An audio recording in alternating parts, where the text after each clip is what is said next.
Exam दर्पण channel पर आप सबका स्वागत है। हम लोग पिछले वीडियो में प्रकाशिकी में अपवर्तन को पढ़ा। अपवर्तन वो भी लेंस के द्वारा अपवर्तन, और उसी कड़ी में हम लोगों ने देखा था कि लेंस में का सूत्र क्या है, उसका डेरिवेशन भी समझा गया। लेंस का सूत्र को भी डेरिवेट किया गया, समझा गया, उस पर सवाल भी किए गए, ठीक है। तथा फोकस दूरी का, लेंस की फोकस दूरी का अपवर्तनांक पर और त्रिज्या पर जो निर्भरता है यानी डिपेंडेंसी थी, उसको भी समझा गया था, उस पर न्यूमेरिकल भी किया गया था। आज का वीडियो थोड़ा सा उससे आगे है, ठीक है, उसी के आगे है। रेखीय आवर्धन हम लोग पढ़ेंगे, लीनियर मैग्निफिकेशन ऑफ लेंस, ठीक है।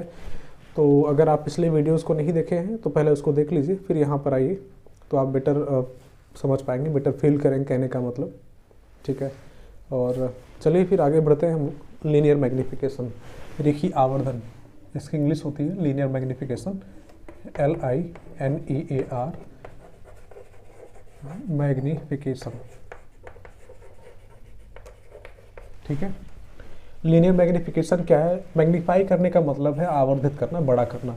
ये मैग्निफिकेशन यानी मैग्नीफाई, इसका मतलब है बड़ा करना।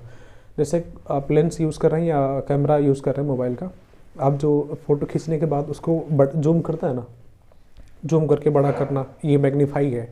तो लेंस भी ऐसा ही करता है। तो लेंस के द्वारा जो प्रतिबिंब बनता है, उस प्रतिबिंब की लंबाई वस्तु की लंबाई से कितना बड़ा है, ये बताता है लीनियर मैग्निफिकेशन। बात समझ रहे हैं आप? मतलब वस्तु की लंबाई की तुलना में प्रतिबिंब की लंबाई क्या है, इसकी एक तुलनात्मक दृष्टि है, बोल सकते हैं आप, एक तुलनात्मक प्रक्रिया है जिसमें प्रतिबिंब की लंबाई को वस्तु की लंबाई के साथ तुलना की जाती है। तो आप रेखीय आवर्धन के लिए इसका डेफिनेशन भी लिख सकते हैं। किसी लेंस का रेखीय आवर्धन लेंस द्वारा बने प्रतिबिंब की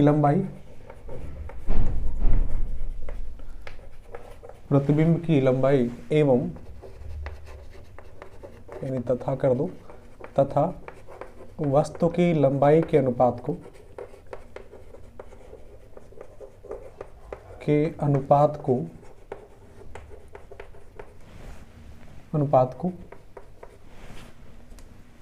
का अनुपात है, ठीक है। किसी लेंस का रेखीय आवर्धन लेंस द्वारा प्रतिबिंब की लंबाई तथा वस्तु की लंबाई का अनुपात है, होना चाहिए का अनुपात है। सीधे इसके फार्मूला भी लिख सकते हैं हम लोग इसी डेफिनेशन पर। रेखीय आवर्धन बराबर, रेखीय आवर्धन को m से डिनोट करते हैं, स्मॉल m, बराबर प्रतिबिंब की लंबाई बटे प्रतिबिंब की लंबाई, और प्रतिबिंब यानी इमेज का पहला अक्षर है I लेटर, इमेज की लंबाई यानी प्रतिबिंब की लंबाई अपान वस्तु की लंबाई। क्लियर है? वस्तु की लंबाई, ऑब्जेक्ट की बात हो रही है इसलिए ऑब्जेक्ट का पहला अक्षर O। m बराबर देखें तो I अपान O मिल जाता है, ठीक है। चूँकि रेखीय आवर्धन दो लंबाइयों का अनुपात है, इसका कोई इसलिए इसका कोई मात्रक नहीं होता, ये मात्रक विहीन है, ठीक है, मात्रक विहीन, यूनिटलेस, मात्रक विहीन है। क्लियर है?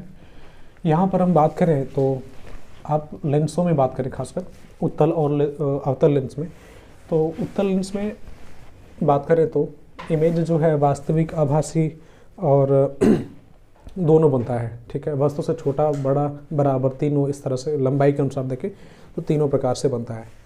अवतल लेंस में देखें तो जितने भी इमेज बनते हैं वो सबके सब आभासी बनते हैं, सीधे बनते हैं, है ना, आभासी और सीधा बनता है, वस्तु से छोटा बनता है। इस आधार पर एक बात और, आपने पिछले वीडियो में भी देखा कि बताया गया था कि लेंस में जितनी भी दूरियां मापी जाती हैं वो प्रकाश के केंद्र से मापी जाती हैं, और प्रकाश के केंद्र के दाहिने तरफ की दूरी पॉजिटिव में, बाईं तरफ की दूरी नेगेटिव में, है ना। ये लेंस रहा तो लेंस का प्रकाशिक केंद्र O, ऑप्टिकल सेंटर, इसके दाहिने तरफ की दूरी पॉजिटिव में ली जाती है, नेगेटिव तरफ की दूरी यानी इस तरफ बाईं तरफ की दूरी नेगेटिव में ली जाती है, तथा मुख्य अक्ष के ऊपर यानी प्रकाशिक केंद्र के ऊपर बोल लिया जाए, मुख्य अक्ष के ऊपर की ओर की दूरी जो है वो पॉजिटिव में ली जाती है, और नीचे की तरफ की दूरियाँ नेगेटिव में ली जाती हैं, है ना। यहाँ पर देखें तो चूँकि अवतल लेंस में जितने भी इमेज बनते हैं वो लेंस के बाईं तरफ और सीधा बनता है, मतलब वो इमेज की जो लंबाई है वो पॉजिटिव में रहती है। किस में रहती है? पॉजिटिव में रहती है। क्लियर है? और वस्तु से छोटा बनता है, कहने का मतलब आई का मान जो है वो उनसे छोटा रहता है। लेकिन हम उत्तल लेंस के लिए बात करें तो इसमें उत्तल लेंस में जो वस्तु का प्रतिबिंब बनता है वो दाहिने तरफ बनता है। वस्तु से बड़ा बनता है, छोटा, आभासी और सीधा, तीनों प्रकार से हो सकते हैं।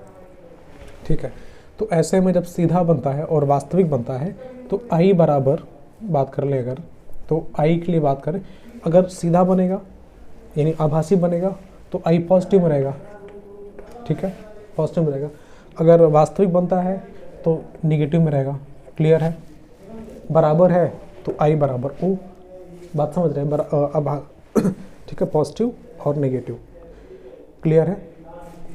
अच्छा, क्योंकि यहाँ पर जो आई की कंडीशन मिलती है वो वस्तु से बड़ा भी हो सकता है, बराबर भी हो सकता है और वस्तु से छोटा भी हो सकता है।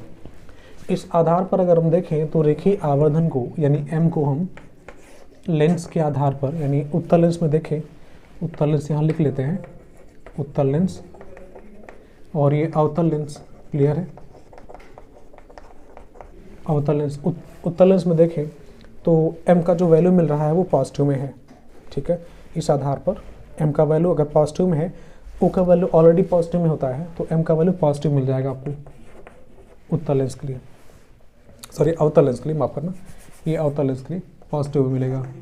ठीक है, लेकिन जब उत्तल लेंस के लिए बात करेंगे तो पॉजिटिव, आई का मान पॉजिटिव रहेगा तो पॉजिटिव मिलेगा, वो तो ऑलरेडी पॉजिटिव ही रहता है। आई का मान अगर नेगेटिव में है, ओ का मान पॉजिटिव में रहता है तो एम का मान नेगेटिव मिल जाए। कहने का मतलब ये कि ये नेगेटिव भी हो सकता है, ठीक है, और पॉजिटिव भी हो सकता है। इस तरह से नेगेटिव भी हो सकता है और पॉजिटिव भी हो सकता है। बात समझ रहे हैं? इनकी नेचर यानी आभासी और वास्तविक भी हो सकता है। अगर लंबाई के अनुसार देखें तो उत्तल लेंस में जो m का मान है वो 1 से ज़्यादा भी हो सकता है, आई अपान ओ, क्योंकि अगर i का मान o से ज़्यादा है तो m का मान 1 से ज़्यादा मिलेगा, बराबर है तो 1 मिल जाएगा, छोटा है तो 1 से कम मिलेगा।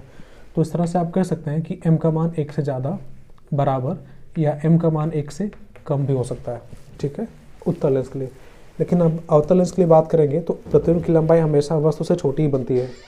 ठीक है, इस तरह से देखें तो m का मान जो है वो 1 से ऑलरेडी छोटा ही बनता है, m इज़ ऑलरेडी नेगेटिव। ठीक है, किसमें? वो भी अवतल लेंस में। तो उत्तल लेंस में आपने देखा कि इसका जो इमेज है वो पॉजिटिव और नेगेटिव बन सकता है, आभासी और सीधा बन सकता है। ये आपको दिख रहा है यहाँ पर, पॉजिटिव और नेगेटिव। ठीक है, इसकी लंबाई जो है वस्तु से बड़ी भी हो सकती है, छोटी भी हो सकती है, बराबर भी हो सकती है। इस तरह से m का मान 1 से ज़्यादा, बराबर या 1 से कम भी हो सकता है। अवतल लेंस में देखें तो i का मान कम रहता है o की अपेक्षा, तो m इज़ लेस देन 1। ठीक है, अगर इसकी डेरिवेशन देखें तो m बराबर i अपान o को लेकर के, तो एक बड़ा ही इंटरेस्टेड फार्मूला और मिलता है इसी के संबंध में। चलिए इसको भी डेरिवेट कर लेते हैं।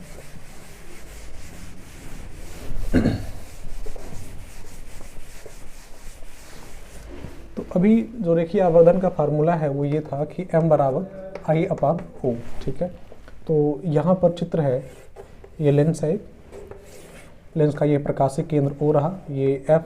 ठीक है, ऑब्जेक्ट कुछ दूरी पर रखा है, इधर भी F है, यहाँ पर ये प्रथम फोकस, द्वितीय फोकस। तो इस तरह से पहले किरण मुख्य अक्ष के समानांतर तो फोकस होकर जाएगी, दूसरे किरण प्रकाशिक केंद्र से सीधे निकल जाएगी। इस तरह से देखें तो इनका इमेज यहाँ पर बन जाता है, इस वस्तु का इमेज। ठीक है, इस वस्तु को A और B कह दो, इसको A डैश B डैश कह दिया जाए तो ऐसे में त्रिभुज बनता है A B O और A dash B dash O। ठीक है, ये थोड़ा सा यहाँ पर मिलना चाहिए था कुछ इस तरह से। चलिए, तो यहाँ पर देखें तो ये इस दोनों त्रिभुजों में ये वाला कोण इसके बराबर है ना, ये वाला कोण इसके बराबर है, शीर्षाभिमुख है, ये 90 डिग्री दोनों है। इस तरह से दोनों त्रिभुज परस्पर समरूप हैं। ठीक है, हम बात करें त्रिभुज A dash B dash O में, O तथा त्रिभुज A B O में, तो कोण BA यहाँ पर अगर देखें, पहले बात हो रही है इस वाले त्रिभुज की, तो B dash A dash O में B dash A dash O बराबर कोण BAO। बी ए ओ कितना है 90 डिग्री, इसलिए बराबर है। और हम बात कर रहे हैं इस वाले कोण की, B dash A O dash, B dash O A dash और ए बी ओ ए, ये दोनों बराबर हैं। क्यों बराबर? क्योंकि दोनों शीर्षाभिमुख हैं, है ना, शीर्षाभिमुख कोण है, इसलिए दोनों ये बराबर है। तो तीसरा वाला कोण यानी ये और ये तो बराबर हो ही जाएंगे। दो किन्हीं दो त्रिभुज में दो कोण बराबर है, यानी परस्पर दो दो कोण बराबर है, यानी इसका बराबर है, ये इससे बराबर है, ये इससे बराबर है, तो तीसरा वाला बराबर हो जाएगा, है ना। तो इस तरह से आप कह सकते हैं कि ये वाला त्रिभुज और ये वाला त्रिभुज समरूप है ना। त्रिभुज ए डैश बी डैश ओ तथा त्रिभुज ए बी ओ समरूप है। अगर समरूप है तो इनकी संगत भुजाओं का अनुपात सेम रहेगा, जैसे लंब लंब का अनुपात, आधार आधार का अनुपात, कर्ण कर्ण का अनुपात। तो S M A dash upon B dash बराबर A dash upon B dash बराबर ए बी बराबर आधार है ओ A dash upon O A dash अपान ओ ए। अगर वैल्यू रखें तो ए डैश बी डैश क्या है, ये प्रतिबिंब है, इसकी लंबाई को हम लोग आई कह लेते हैं। वस्तु ये रहा ए बी, इसकी लंबाई को ओ कह देते हैं। प्रकाशीय केंद्र से प्रतिबिंब तक की दूरी वी कहलाता है, यानी वी लिखते आए हैं हम लोग। तो और प्रकाशीय केंद्र से वस्तु तक की दूरी को यू। अब दूरियों जब भी मापेंगे हम लोग तो चिन्ह परिपाटी नियम का यूज़ करेंगे, है ना। तो ऐसे में ए डैश बी डैश की बात करें तो मुख्य अक्ष से नीचे की ओर है तो नेगेटिव में रहेगा, है कि नहीं, नेगेटिव में। तो minus I upon A B ऊपर की ओर है तो ओ बराबर ओ ए डैश की बात कर ले तो ओ से लेकर ए डैश तक की दूरी दाहिनी तरफ है, पॉजिटिव में रहेगा वी। ओ ए की बात करते हैं तो ये बाईं तरफ है मुख्य प्रकाशीय केंद्र से, तो नेगेटिव में रहेगा minus U, minus minus cancel. I upon O बराबर मिल जाता है वी अपान यू, जबकि आई अपान ओ बराबर है एम, यानी इस लेंस का रेखीय आवर्धन। इस तरह से एक हमें फार्मूला मिल जाता है एम बराबर आई अपान ओ बराबर वी अपान यू। क्लियर है? एम बराबर आई अपान ओ बराबर V upon you. He interested है? यहाँ से आपने जो डेफिनेशन से फार्मूला मिला था आपको एम बराबर आई अपान ओ, एक और डेरिवेशन से यहाँ मिल चुका है आई अपान ओ बराबर वी अपान यू, यानी एम बराबर आई अपान ओ बराबर वी अपान यू। इसी को यहाँ पर इस सूत्र में लेंस का सूत्र यूज़ करें यहाँ पर, तो देखें एक लेंस का सूत्र, लेंस के सूत्र से आप जानते हैं 1 अपान वी माइनस 1 अपान यू बराबर 1 अपान एफ। क्लियर है? यहाँ पर अगर हम बात करें तो दोनों पक्षों में वी से गुणा कर देते हैं। क्या करते हैं? वी से गुणा करें।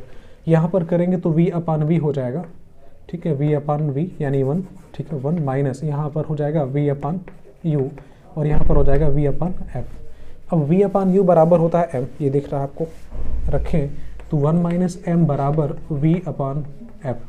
क्लियर?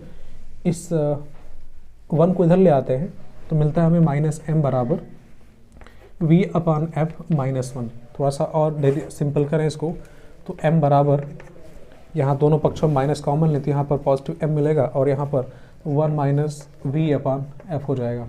ठीक है, इसे और सरल करें तो f minus V upon F, ये m बराबर है एक,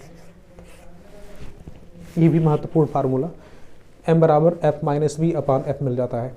ये फार्मूला आप कह सकते हैं कि रेखीय लेंस के रेखीय आवर्धन, उसकी फोकस दूरी एवं लेंस के प्रकाश केंद्र से प्रतिबिंब तक की दूरी में संबंध रहा। ठीक है, एम एफ वी में संबंध।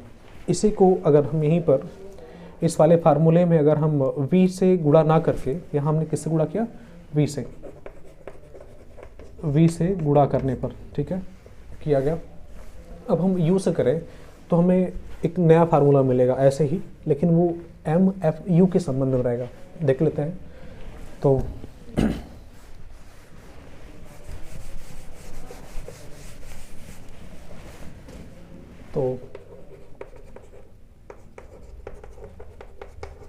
बात करें यहाँ पर समीकरण, इसको 1 मान के चले। समीकरण 1 में हम u से गुणा करते हैं। किससे? u से। समीकरण 1 में u से गुणा करने पर क्या मिलेगा? यहाँ जब करेंगे आप तो u अपान वी हो जाएगा, माइनस यहाँ गुणा करेंगे तो -1 हो जाएगा, बराबर यहाँ पर u अपान एफ। ठीक है, v अपान u इसे हम लोग लिख सकते हैं 1 अपान m। m बराबर क्या है, v अपान u, यहाँ पर उल्टा है u अपान v है, ये अगर ये उल्टा है तो ये भी उल्टा हो जाएगा, मतलब लिख सकते हैं 1 अपान m माइनस 1 बराबर u अपान f। 1 को इधर ले जाते हैं तो 1 अपान m बराबर u अपान f प्लस 1, या m बराबर थोड़ा सा और इसको सिंपल करें तो एलसीएम ले तो हो जाएगा u प्लस f अपान f।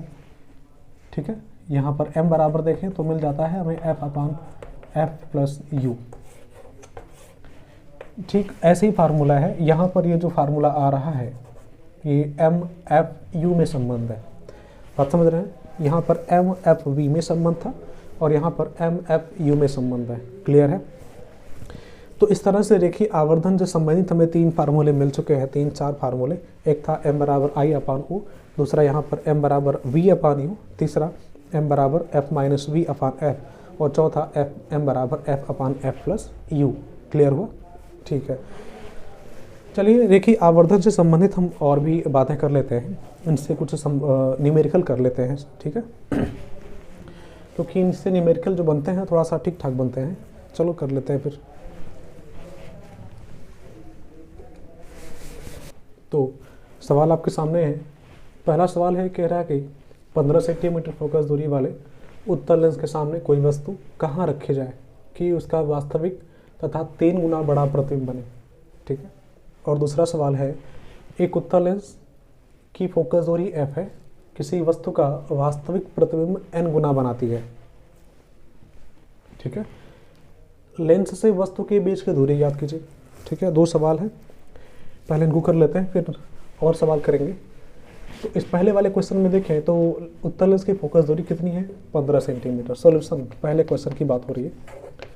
तो f इज इक्वल्स टू उत्तल लेंस की फोकस दूरी 15 सेंटीमीटर है, चिन्ह के साथ रखें तो पॉजिटिव में ही रहेगा क्योंकि उत्तल लेंस है।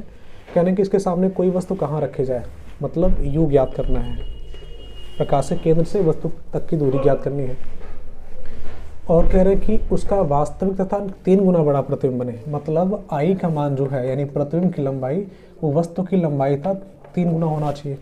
ठीक है, इस तरह से इस o को इधर लाए तो हमें मिल जाता है i अपान o बराबर 3। ठीक है, 3, और ये मिल गया हमें m।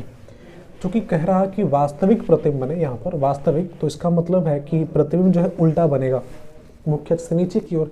तो ऐसे में i का मान नेगेटिव में रहेगा, तो i का मान जब नेगेटिव में रहेगा तो यहाँ पर देखें तो m का मान भी -3 मिल जाएगा।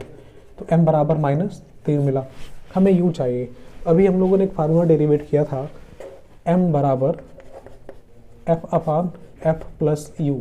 ठीक है, अगर इस वाले फार्मूले पे हम सीधे रखें वैल्यूज़ तो हमें u का मान मिल जाएगा। रखें m बराबर -3 है और f का वैल्यू है 15 है, पॉजिटिव में, ये भी 15, फिर u तिरक गुणा कर दें, क्रॉस मल्टीप्लाई, तो मिल जाएगा 15 3 45 यानी -45 इज इक्वल्स टू 15 और प्लस -3। देखिए u यहाँ पर, हाँ ठीक है, -3u। क्लियर है, नहीं माफ़ करना, ये थोड़ा सा 15 3 45 -45 -3u, क्लियर, बराबर 15।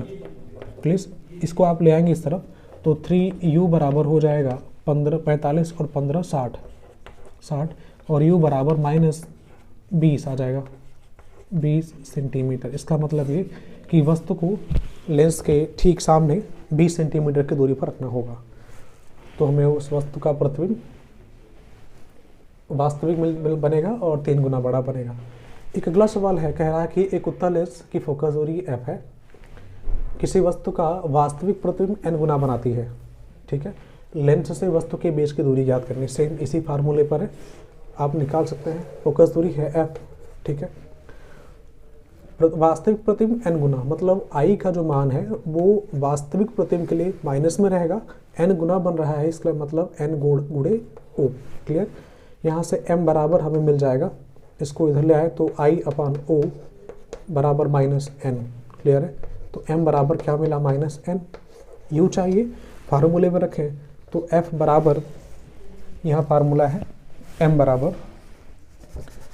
बराबर F upon F plus U, ठीक है, रखें M के स्थान पर minus N, F upon F और प्लस U, ठीक है, गुणा कर लें तो माइनस NF मिल जाएगा प्लस और माइनस NU, माइनस NU बराबर F। क्लियर हुआ?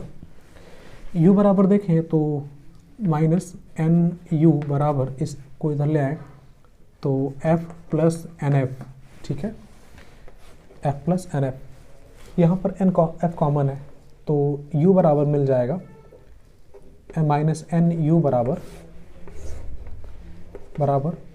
1 प्लस N इंटू F, यहाँ से U बराबर देखें तो माइनस इस तरफ minus 1 plus N F upon N। Clear है? ये इस तरह से हमें दूरी मिल जाती है, ठीक है। माइनस का मतलब ये है कि ऑब्जेक्ट वस्तु के सामने, लेंस के सामने रखा है, बाई तरफ। क्लियर है? तो ये दो क्वेश्चन, आइए और भी कर लेते हैं क्वेश्चन। आपके सामने तीसरा और चौथा सवाल भी है इसके, है ना। तो है, सवाल है कि एक अभिसारी लेंस 18 सेंटीमीटर की दूरी पर रखे वस्तु का 2 गुना वास्तविक प्रतिबिंब बनाता है। 3 गुना वास्तविक प्रतिबिंब प्राप्त करने के लिए वस्तु कहाँ रखी जानी चाहिए? ठीक है, यू चाहिए आपको। ठीक है, तो पहले सवाल को कर लेते हैं, मतलब तीसरे को, है ना। कह रहे हैं कि अभिसारी लेंस से 18 सेंटीमीटर की दूरी पर वस्तु का 2 गुना वास्तविक प्रतिबिंब बनाता है। ठीक है, 18 सेंटीमीटर की दूरी पर रखे वस्तु का, मतलब सॉल्यूशन है पहले वाले का, मतलब इसमें थर्ड, ठीक है, थर्ड के लिए बात करें तो ऑब्जेक्ट 18 सेंटीमीटर की दूरी पर रखा है। क्लियर है? और जो लेंस है अभिसारी लेंस, वो वस्तु का 2 गुना वास्तविक प्रतिबिंब बनाता है। इसका मतलब आई का मान जो है वो वस्तु की लंबाई से 2 गुना है। वास्तविक है इसलिए माइनस रहेगा, है ना। ओ को इधर लाए तो आई अपॉन ओ बन जाएगा और ये बराबर होता है m के, जबकि बराबर क्या मिलता है -2 आपको चाहिए। अच्छा, बनाता है। फिर कह रहे हैं कि 3 गुना वास्तविक प्रतिबिंब प्राप्त करने के लिए वस्तु कहाँ रखी जानी चाहिए। सेकंड दूसरे वाले शर्त में कह रहे हैं कि 3 गुना वास्तविक प्रतिबिंब प्राप्त करने के लिए, मतलब ये कि m का मान -3 रहे, या ऐसे कह लो आप कि i का मान ऑब्जेक्ट से 3 गुना बड़ा बने, वो भी माइनस में, क्योंकि वास्तविक कह रहा है। इसके लिए, ठीक है, u ज्ञात करना है। क्या ज्ञात करना है? u। ठीक है, आप यहाँ से देखें, बात करें तो आपको u पता है, m पता है, और यहाँ पर हमें m पता है, u पता है। u कैसे पता करेंगे? फार्मूला आपके पास अगर देखें तो है m बराबर f upon f plus u। ठीक है, हमें f चाहिए, अगर f मिल जाए तो हम u आराम से यहाँ से निकाल सकते हैं। ठीक, तो यहाँ से निकाल लेते हैं। वही फार्मूला यहाँ यूज़ कर रहे हैं हम लोग। m बराबर f upon f plus u, f के स्थान पर, सॉरी f याद करना है, m का वैल्यू है -2, f upon f plus u के स्थान पर 18, चूँकि चिन्ह परिपाटी नियम से देखें तो बाईं तरफ रहेगा, इसलिए -18। क्लियर है? तेरा गुणा करें तो -2f माइनस प्लस 18 दूना 36 बराबर f। इसको इधर लाएँ तो 3f बराबर हो जाएगा 36, और कुल मिला के देखें तो f बराबर मिल जाता है 12 सेंटीमीटर पॉजिटिव में। चूँकि हम सारे लेंस है, वैसे भी देखें तो पॉजिटिव ही आनी चाहिए। यहाँ रखें तो हमें u मिल जाएगा, रखें तो f का मान 12, m का मान -3, इस कंडीशन में तो -3 12/12 प्लस u, तीन गुणा करें तो 12 3 36 -36 और -3u बराबर 12। 36 को इधर ले आए तो -3u बराबर हो जाएगा 36 12 48 48, और u बराबर देखें तो -16 सेंटीमीटर मिलेगा। माइनस का मतलब यही कि ऑब्जेक्ट से बाईं तरफ है, ठीक है, और u का वैल्यू 16 सेंटीमीटर। क्लियर? तो इस तरह से आप देख रहे हैं तीसरा सब क्वेश्चन को भी सॉल्व किया गया, बिल्कुल सरल था, है ना। आइए फोर्थ वाले क्वेश्चन को देख लेते हैं। ठीक है, इसको मिटा रहे हैं। तीसरे वाले क्वेश्चन में है, और ऊपर से भी मिटा रहे हैं यहाँ पर।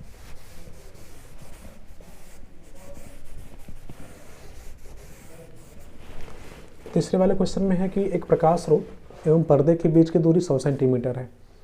इनके बीच में 16 सेंटीमीटर फोकस दूरी का का उत्तल लेंस प्रकाश स्रोत से कितनी दूरी पर रखा जाए कि पर्दे पर वस्तु का छोटा बड़ा प्रतिबिंब बने।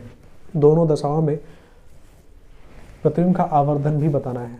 ठीक है, तो चलिए अगर इसको हम लोग थोड़ा सा समझे प्रतिबिंब बना करके, तो देखें मान लो ये ऑब्जेक्ट है और ये यहाँ पर पर्दा है, इनके बीच में ही आपका लेंस होना चाहिए। ठीक है, सपोज करो यहाँ लेंस है। ठीक है, यहाँ लेंस है, ये मुख्य अक्षर है। इस लेंस के लिए बात करें तो इस वस्तु का इमेज पर्दे पर ही बनना है। अब आपको लेंस को आगे पीछे करना है। दो स्थितियाँ बनानी है। एक, जब प्रतिबिंब छोटा बने, लेंस को ऐसा खिसकाना है कि किसी u के लिए प्रतिबिंब का मान छोटा बने, प्रतिबिंब का जो लंबाई हो वो छोटा रहे। और दूसरी कंडीशन में ये कि इसको ऐसे खिसकाना है कि उस u के लिए प्रतिबिंब बड़ा बने। ठीक है, अगर आप यहाँ देखें तो टोटल लंबाई यहाँ से यहाँ तक की है वो 100 सेंटीमीटर। कितना है? 100 सेंटीमीटर। क्लियर है? प्रकाशिक केंद्र से वस्तु तक की दूरी u मानते हैं और प्रकाशिक केंद्र से पर्दे तक की दूरी जहाँ पर प्रतिबिंब बनेगा वो v है। आप यहाँ देखें तो सीधे सीधे आपको दिख रहा है कि u प्लस v बराबर है 100 सेंटीमीटर। क्लियर? 100 सेंटीमीटर। आपको u चाहिए तो u चाहिए है ना, हम v निकालें तब भी u पता चल जाएगा। फिर काम करते हैं, यहाँ से u बराबर देखें तो v को इधर भेजें तो 100 माइनस v मिल जाएगा। क्लियर है? लेंस को सूत्र पर रखते हैं। ठीक है, लेंस के सूत्र से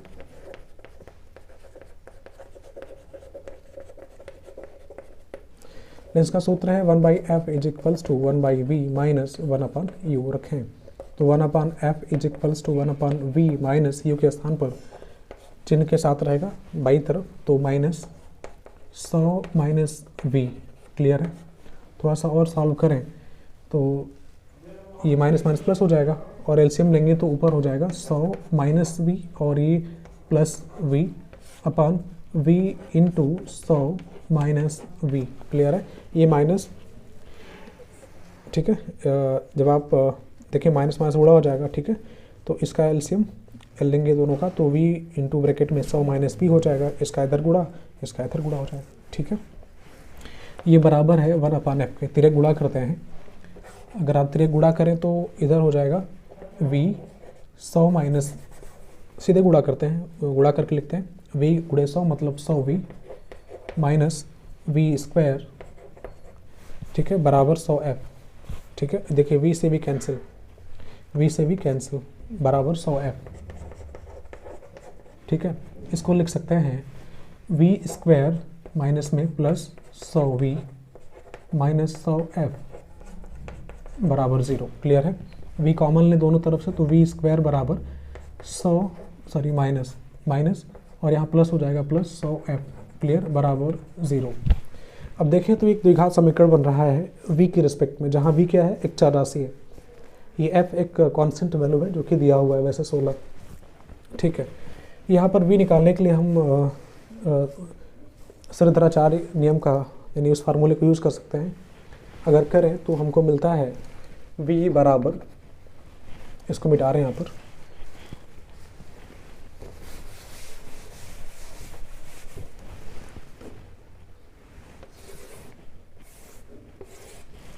तो v बराबर मिल जाएगा माइनस b श्रीधराचार्य के नियम से x बराबर होता है minus b plus minus bracket में b square minus 4ac upon 2a। Clear है? यहाँ देखिए तो जो चर राशि है वो v है, तो v बराबर मिल जाएगा माइनस, यहाँ भी है minus minus plus 100 plus minus bracket में 100 का स्क्वायर माइनस 4a, a यहाँ तो है नहीं, v स्क्वायर में कोई गुणांक है नहीं तो a, c का वैल्यू है 100f प्लस में तो इंटू 100f, f के स्थान पर हम रखते हैं 16, अभी वैल्यू दिया गया था 16। ठीक है, अपॉन 2a। ठीक है, 2 v बराबर देखें तो 100 का स्क्वायर करेंगे तो ये मिल जाएगा 4 0 रहेंगे माइनस 16 चौको 64, 2 0 घटा के देखें तो 0 0 6 और 3 3600 हो जाएगा, है ना। 100 प्लस माइनस ब्रैकेट में 3600 और अपान क्या 2। तो v का वैल्यू मिल जाता है यहाँ पर 100 प्लस माइनस 3600 का जो स्क्वायर रूट मिलेगा वो 60 अपान 2। एक बार जब हम 60 रखेंगे प्लस के साथ यूज़ करेंगे तो v बराबर मिल जाएगा 100 प्लस 60 फर्स्ट कंडीशन में, v प्लस 100 प्लस 60 बटे 2 मतलब 80। ठीक है, टोटल दूरी यहाँ से यहाँ तक अगर 80 है तो सॉरी 100 है और v का मान 80 है तो u का मान 20 होगा। इस तरह से हमें u का मान मिल जा रहा है यहाँ पर 20। आवर्धन क्या होगा, आवर्धन m बराबर v अपान u, है ना। v अपान u, v का वैल्यू है 80 अपान u का वैल्यू है 20। ठीक है, ये इस तरह से देखें तो 4 आ रहा है, इसका मतलब प्रतिबिंब जो है वो 4 गुना बड़ा बनेगा, 4 गुना बड़ा बनेगा। ये बड़े वाले कंडीशन में है, जब प्रतिबिंब बड़ा बने उस स्थिति में वस्तु लेंस से 20 सेंटीमीटर की दूरी पर होना चाहिए। सेकंड केस में यहाँ पर देखें, अगर हम माइनस लें इन दोनों के बीच 100 माइनस 60 का मतलब है 40, v बराबर 100 माइनस 60 लिख लेते हैं एक बार, 100 माइनस 60 बटे 2 मीन्स 40 और 40 अपान 2 मतलब 20। ठीक है, अगर v का मान 20 है तो u का मान 80 है कि नहीं भाई। टोटल 100 है, v का मान 20 तो u का मान 80 होगा। तो u का मान 80 आ गया। इस स्थिति में अगर हम आवर्धन देखें तो आवर्धन m बराबर v अपान u और v का मान 20 है 20, u का मान 80, तो m का मान हमें मिल जा रहा है 1/4। क्लियर है, तो m का मान हमें मिलता है 1/4। इसका मतलब ये है कि प्रतिबिंब की जो लंबाई है वो वस्तु की लंबाई का 1/4 है, मतलब 4 गुना छोटा है। तो रेखीय आवर्धन आपको समझ आया होगा, उम्मीद है। ठीक है, इस पर जो सवाल हमने लगभग 3 से 4 क्वेश्चन करवाए हैं ये भी समझ में आया होगा। ठीक है।